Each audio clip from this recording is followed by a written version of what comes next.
بسم الله الرحمن الرحیم. ګرانو دوستانو، السلام علیکم ورحمت الله وبرکاته. خدای دې وکړي چې روغ او جوړ یاست. د نن ورځې په درس کې موږ تاسې په هوم ټیب کې د فونټ پر برخه باندې د فونټ پر ګروپ باندې څېړنه کوو. هغه څه چې زموږ تس په درد خوري او هغه څه چې زموږ تس په کار راځي پر هغو باندې څېړنه کوو. وروسته که یو کمانډ پاتې سي هغه په تېرو درسو کې بیا ستاسو سره شریک کوو. خو د هغه تر مخه باید موږ تاسې د سیل په خانه کې موږ تاسې د سیل په اړه باید یو څه معلومات ولرو. هغه داسې چې که غواړئ چې یو خانه سلیکټ کړئ، کرسر پر هغه ځای په موس باندې کلیک ور وکړئ، او که غواړئ چې ډېرې خانې سلیکټ کړئ پر همدا ځای باندې کلیک ونیسئ او داسې ډریګ کړئ، کش یې کړئ، ټولې خانې به سلیکټ سي. او که غواړئ چې د هومره حساب دې نور هم د بلې خوا ته اضافه سي، پر دا کنجک باندې کله چې تاسې موس نږدې کړئ د مثبت علامه اختیار کړئ، اوس د هغه څخه یې داسې کش کړئ، په دغه شکل سره به نور هم اضافه سي. کنټرول زیډ ووهئ، بېرته به په دې حالت ته راسي. او که غواړئ چې دا خانه دې کافي سي بل ځای ته یې وړئ، پر همدا خانه باندې ودرېږئ، د کاپي شارټ کټ یا هم داسې دي چې رایټ کلیک پر وکړئ، کافي صحیح، او یا هم پر همدا خانه چې ودرېږئ د کنټرول سی بټن د کیبورډ څخه ووهئ، دا داسې شکل اختیاریږي چې دا حرکت کوي. دا پر دا سیل باندې دا لکه چې داسې شروع سي حرکت کوي، دا د دې معنا چې دا کاپي سوه.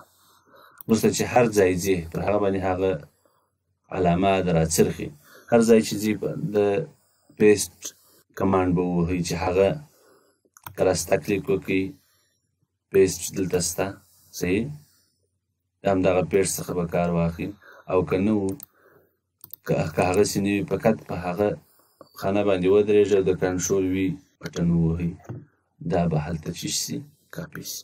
او که چیرې تاسې غواړئ چې کټ یې کړئ، نو د کټ دپاره کنټرول ایکس شارټ کټ دی، او یا هم راسته کلیک پر وکړئ اوله ماده، دغه رقم هرې خانې ته چې ځئ کنټرول وي یا پیسټ دا به ووهئ د کیبورډ د لارې، هغه به چې سي دغه ځای څخه په مکمل ډول راواړئ دلته، بېرته د کنټرول زیډ تڼۍ ووهئ، بېرته به حالت ته ولاړ. یعنې دا هغه څه چې دا ابتدایي شیان دي، تاسې باید د اکسل په استعمالولو کې د دغو شیانو سره او کوشش کوئ شارټ کټ کې یعنې ډېرې په یاد کړئ چې هغه په راروانو درسو کې ستاسې سره ډېر کومک کوي. کاپي پیسټ کټ پیسټ دغه کلیانې ډېرې کارېږي. نور شارټ کټونه هم زه تاسې ته ښایم په راروانو درسو کې، یعنې تر کمانډ چې په کومه منیو کې تر هغه شارټ کټ ډېر مهم دی چې زده یې کړئ، ستاسې د نیم ساعت کار په لس دقیقې کوي. او که چیرې مو شارټ کټ کلیانې په یاد نه وي، نو د نیم ساعت کار په هغه نیم ساعت باندې تاسې خلاصوئ. یعنې ست سره کومک په دې کوي چې ستاسې کار نور هم چټک کوي، ګړندی کوي. شارټ کټ کلیانې ډېرې مهمې دي، په دې باندې باید تاسې ډېر غور وکړئ او په یاد یې. اوس راځو د هوم په ټیبس کې د فونټ کمانډ وایي. یوه خبره باید د دې تر مخه یاده کړم، هغه چا چې د ورډ پروګرام ویلی وي، ایم ایس ورډ چې هغه د افیس اولین پروګرام دی، د هغه دپاره اکسل 50% د سر په خلاصېږي، ځکه هغه کمانډونه چې په ورډ کې موږ ویلي وه تقریبا هغسې کمانډونه موږ په اکسل کې هم لرو.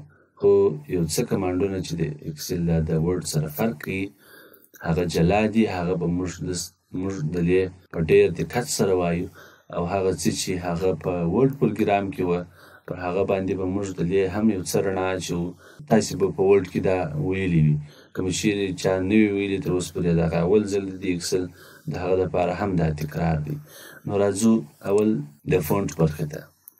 دوستانو د فونټ په برخه کې د فونټ هغه سټایل بدلول، هر سټایل چې تاسې ورکوئ، پرزن د نیم خانې ته زه په انګلیسي هر سټایل چې تاسې ورکوئ پرزن دا سټایل ورکوم. او دغه رقم په دا برخه کې د فونټ سایز غټول دي، هر څونه سایز چې تاسې غواړئ، ډېر سمپل شیان دي، دا باید ستاسې زده وي. او دغه رقم کې د دا لارې څخه نه کوچني کوئ یا غټوئ، د ا یا د انکریز فونټ سایز په نامه سره کله چې دا وي دا انکریز کېږي صحیح. او دغه رقم د ډیکریز فونټ سایز په نامه سره. دا د دې لپاره پکارېږي چې فونټ په هغه اندازه غټ او کوچنی کړي چې ستاسې کوم سروکار وي ورسره. اوس غواړئ چې دغه سټایل دی پر دې ټولو اپلای سي. یوه طریقه خو یې داسې ده چې د فارمټ پینټر په نامه سره دلته کمانډ موږ لرو. چنانچې موږ د کلیپ بورډ کمانډ وروسته بیا تشریح کوو. دا ډېره تشریح غواړي ځکه د دې کې د پیسټ سپیشل په نامه سره پیسټ راځي چې په څو طریقو سره موږ په اکسل کې پیسټ کولی سو. فارمولا پیسټ پر هغه باندې بیا وروسته موږ رڼا اچوو. فقط یو کمانډ د دې څخه موږ استعمالوو ځکه زموږ اوس ورته ضرورت دی.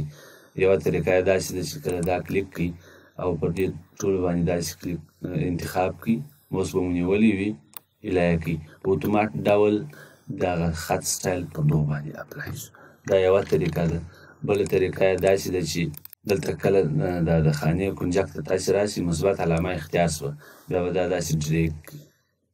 صحیح ټوله نیم سول په دا کنجک کې یو باکس دسته راځي. کله چې دا کلیک کړي دلته درې مادې دي وایي هغه خانه ټوله په ټولو کې کاپي کړم او که یوازې فارمیټ یې کاپي کړم. فارمیټ یعنې موږ دغه فارمیټ غواړو، دغه سټایل غواړو.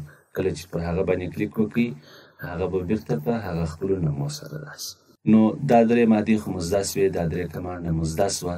اوس راځو د بولډ کمانډ دی. که چیرې پر دې خط باندې موږ ودرېږو یا دا لاندې برخه موږ دا بولډ کو. بولډ یعنې معنا اوس چې په کوم حالت کې قرار لري تر هغه یې یو څه دا فونټ یو څه بولډ یعنې پنډ کړه. نو پر دې باندې چې کلیک وکړي د هغه عادي حالت څخه یو څه د فرق کړی دی. د لاندې خطو سره یې فرق شته، یو څه بولډ سو چې د دې شارټ کټ کنټرول بي ده. که چیرې یو ځلې کنټرول بي ووهي هغه به بولډ سي، هلته به هم انتخاب سي. او که چیرې دوهم ځلې کنټرول بي وي د بورډ له حالت څخه به ایسته سي. دغه رقم د کنټرول آی په نیولو سره دا خط ایټالیک سي، یو څه کوږ سي. که د دا لارې څخه کوي او که د شارټ کټ د لارې څخه. اوس زه د کیبورډ د لارې کنټرول آی وهم دا به کوږ سي، یو څه ایټالیک یعنې یو څه مایل. دا چې د هر چا هر سټایل خوښېږي د هغه په پروجیکټ د هغه په خوښه پورې اړه لري چې دی څنګه جوړوي. او دغه رقم بیرته کنټرول آی وم بیرته به سیده سي. انډرلاین دی چې د دې شارټ کټ کنټرول یو ده. د نامه لاندې موږ تاسې غواړو چې یو خط هم راسي د دې نومو لاندې. صحیح اوس نو دلته د دې شارټ کټ کنټرول یو ده. کله چې یو ځل مې وواله انتخاب سو بیرته یې ووهم غیر فعاله کېږي. خو که چیرې وغواړم چې دوه لاینه دي تر خط لاندې کش سي نو بیا دلته په دا بغل کې کلیک کوم د یو کوچني صفحه خلاصېږي چې هلته ورته لیکلي دي ډبل انډرلاین. پر دې ډبل چې کلیک وکړم دا به تر هغه یو څه ډبل وي. وینئ دوستانو یو ته مو یو انډرلاین ورکړي دي او هغه لوړو خطو ته مو دوه انډرلاین ورکړي. دې ته موږ تاسې ډبل انډرلاین د کنټرول زیډ په وهلو سره به هغه ایسته سي او یا هم هغه چې انتخاب یې فقط انډرلاین کلیک کړي. دغه رقم که چیرې اوس موږ راسو چې دا څنګه پرنټ کېږي دا خو په هره خانه کې موږ لیکلی دی. صحیح خپلو خانو کې مو عنوان لیکلي غواړو چې دا څنګه پرنټ کېږي. پرنټ پریویو ته به راسو. په پرنټ پریویو کې موږ ته دا ښیي چې دا داسې په داسې شکل سره پرنټ کېږي. دوستان وینئ هستې یعنې خانې نسته پکښې. نو د هغه دپاره موږ وایو چې یا خانې دي پکښې. هلته خو موږ په خانو کې لیکلي وو دلته ولې داسې راغلي. نو د دې لپاره د هوم ټیب په فونټ ګروپ کې موږ تاسې د بارډر په نامه سره عنوان لرو چې هغه ښکته راسته بغل ته چپه بغل ته دې ته بارډر ورکوي او که ټولو ته بارډر ورکوي آل بارډر به ووي. اوس که پرنټ پریویو ته ولاړ سي د دې شکل په داسې شکل سره راځي. خطونه به ولري او که د هغسې دې خواته کلیک وکړي دا خطونه یو څه داسې معلومېږي. که غواړئ چې تر دغه هم خطونه معلوم سي نو بارډر ته راځو او ورته وایو چې مور بارډر کلیک کوو. کله چې مو دا کلیک کړي د خط سټایل یا د لیک سټایل به دا انتخاب کړو. وروسته له هغه څخه به په کلیک کولو سره هرې خانې ته دا ورکړو. 4 په 4 کې یعنې 4 په 4 کې موږ دغه خط غواړو. کله چې هغه ورکړي او بیا ګوري په داسې شکل سره به راشي. دا ډېر اسانه دي. تاسې پر دې باندې پریکټیس وکړئ، د دې څخه کار واخلئ. که غواړئ چې یوازې ټیک آوټ سایډ بارډر سي هغه ټیک آوټ سایډ بارډر ورکړي. هیڅ مشکل نه لري. یوازې به هغه بارډر وي چې هغه شاوخوا بارډر وي، یعنې که دلته زه ورته وایم چې نو بارډر ایسته که، بېرته راسم ورته وایم چې ټیک آوټساید بارډر، یوازې به هغه چار په چار کې بارډر کړي، اما دننه کلمونه ورایې به بارډر نه لري. بیا راځم په دغه بارډر خانه کې د ټاپ اینډ باټم په نامه سره بارډر دی.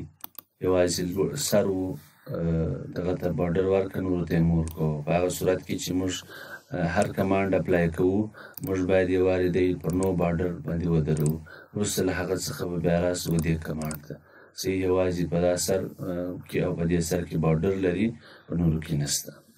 که چیرې پرنټ پریویو ته ولاړ سو، په پرنټ پریویو کې هم دغسې معلومیږي. بېرته راځو پر نو بارډر باندې درېږو. بارډر بل کمانډ پسې وایو چې هغه ډرایو بارډر دی. که غواړئ تاسې یو بارډر خپل په خوښه رسم کړئ، نو د دغه کمانډ څخه تاسې کار اخیستلی شئ، یعنې په داسې شکل سره موږ یو بارډر په دونه اندازه سره موږ شکل جوړوو. وروسته له هغه څخه دا کالم یې کوو چې زموږ خوښه وي، بیا دا کالم کوو او بیا هم دغسې دا کالم کوو. کله چې پرنټ پریویو ته راسي، دا به په خالي شکل سره داسې وي، چنانچې دا په بله صفحه کې دی. نو د هغه لپاره به دلته راسو، دا برخه به ودې ته. اوس که موږ تاسې په پرنټ پریویو کې وګورو، هغه په داسې شکل سره راغلی. یعنې دا موږ د خپلې خوښې بارډرو په ډرایو بارډر په واسطه سره موږ رسم کړي. که غواړئ چې بېرته یې ایسته کړئ، فقط مازې پر دې ځای باندې داسې کلیک وکړئ. وروسته له هغه څخه پر نو بارډر باندې ودرېږو، هغه منطقه به دغه بارډر به ایسته شي. دغه رقم دا هم ډرا بارډر ګریډ دی. په هر اندازه چې تاسې غواړئ، د یوه خانه داسې درته کوي، دا په هره خانه چې تاسې غواړئ، هغونه خانې تاسې په کولی شئ. اریزر بارډر دی. که چیرې موږ تاسې په لاس باندې بارډر داسې رسم کړی وي، دونه اندازه غواړو چې دا یوه خوا یې پاکه کړو، اریز بارډر ته راځو، ته وایو چې دا دې نه وي، هغه ایسته شو. ته وایو چې دا پاکوو، هغه به هم پاک شي. ته وایو چې دا پاکوو، د یوې خانې څخه ټوله موږ کولی شو د دې په واسطه سره چیش کړو، پاک کړو. او دغه رقم لاین کلر دی. په ډرایو بارډر کې د لاین کلر شته چې لاین یې باید په کم شکل سره راشي. فرضاً زه ورته وایم چې په زرغون شکل دې راشي، په همدې شکل. نو چې لاین یې په زرغون شکل سره راشي، نو هلته اندازه هم ورکړې ده. سټایل باید د لاین سټایل باید سره کم وي، موږ راځي داسې دې کې پنډ وي په داسې شکل سره چې هلته موږ ته ښه معلوم شي. کولی شي چې هرې خانې ته هرې راته خپل رنګ داسې ورکړي. دا که زیات شو، بیا به تاسې دا چې ایسته کوئ، دا به سي اریزر بارډر ته په دې به ماسې کلیک وکړئ. په همدا رقم تاسې پر دې باندې پریکټیس وکړئ، ډېر اسانه او ډېر خلص. انشاءالله مشکل نشته. که چیرې مشکل موږ سره کمنټ ته لارې شریک کړئ. ضرور دی چې ستاسې مشکل ته به موږ جواب درکوو. او زموږ چینل سره سبسکرایب کړئ، بیل تڼۍ درسره ووهئ. دغه رقم د دوستانو سره دا درسونه شیر کړي. پروا نه لري ستاسې ورونه دي، هغه به هم د دې درسو څخه برخمن شي. موږ کوشش کوو چې یو شی مزده یې تر یو چا پورې ورسوو. په مجموع کې ټول زموږ داسې ورونه، پښتانه ورونه باید دغه عادت خپل کړي چې یو شی زده وي، تر یو چا پورې دی باید ورورسوي. او ټوله باید معلمان واوسېږي، او ټوله باید شاګردان هم واوسېږي، په خاطر دې چې هر شی باید دی نوی اوري، زده یې کړي، سر په خلاص کړي. نو د موضوع څخه ډېر نه وځم، فقط دا ویډیو د سره شیر کړي. هغه ورونه چې په اکسل کې مشکل لري، د دغه ویډیو په کتلو سره به د دې مشکلات راپاڅي. دغه رقم دوستان راځو مور بارډر ته. کله چې مور بارډر تاسې کلیک کړئ، د بارډر نور کمانډونه په دې کې شته چې نو بارډر غواړئ، آوټلاین یې غواړئ، انسایډ یې غواړئ، دننه بارډر ورکوئ، خانې ته د باندې ورکوئ، دغه رقم په سر کې ورکوئ، او په پای کې په یو بغل کې په دې کلیک کولو سره هم کېږي. خالي په دا ځای کې مازې کلیک وکړئ. که نه غواړئ فقط کلیک وکړئ، هغه ایسته کېږي. دا هم د لاینو سټایل دی. په هر سټایل کې چې تاسې غواړئ، په دا فنټ سټایل کې غواړئ چې لاین یو څه پلن وي، هغه غواړئ، په دا شکل سره تاسې کولی شئ کې هغې خانې ته به یې په کتومونه بارډر ورکړ. دوستانو بله برخه چې ده هغه د کلر ده. که غواړئ چې دا خانو ته تاسې رنګ ورکړي نو کولی شي، او که غواړئ چې د خط رنګ واړوئ هم یې کولی شي. نو راځو اول د خانو رنګ ته راځو. فرضاً دا رنګ زموږ خوښ ده او دغه رقم د لاندې صفحې ته موږ تاسې اسماني رنګ ورکوو په همدې شکل.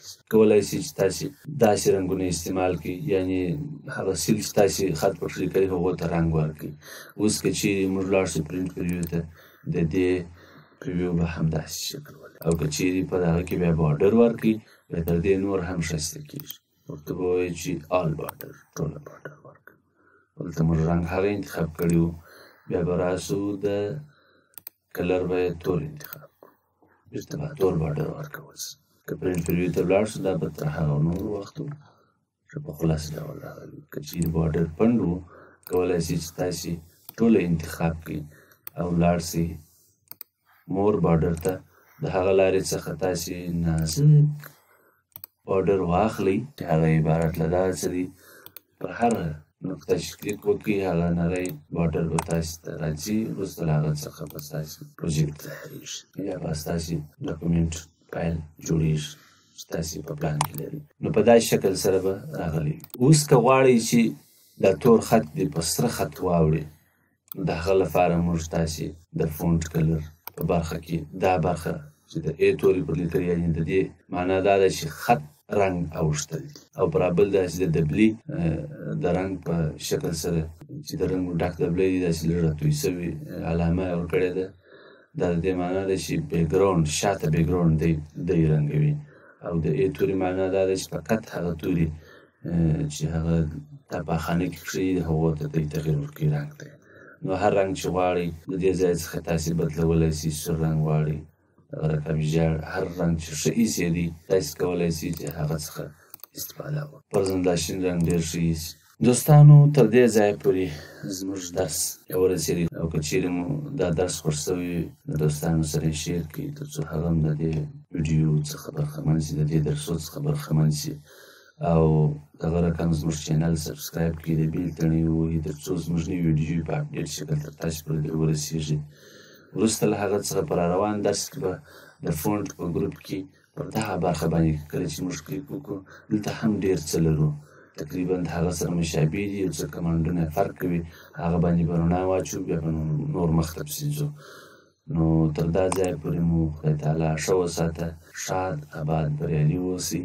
السلام علیکم ورحمة الله وبرکاته.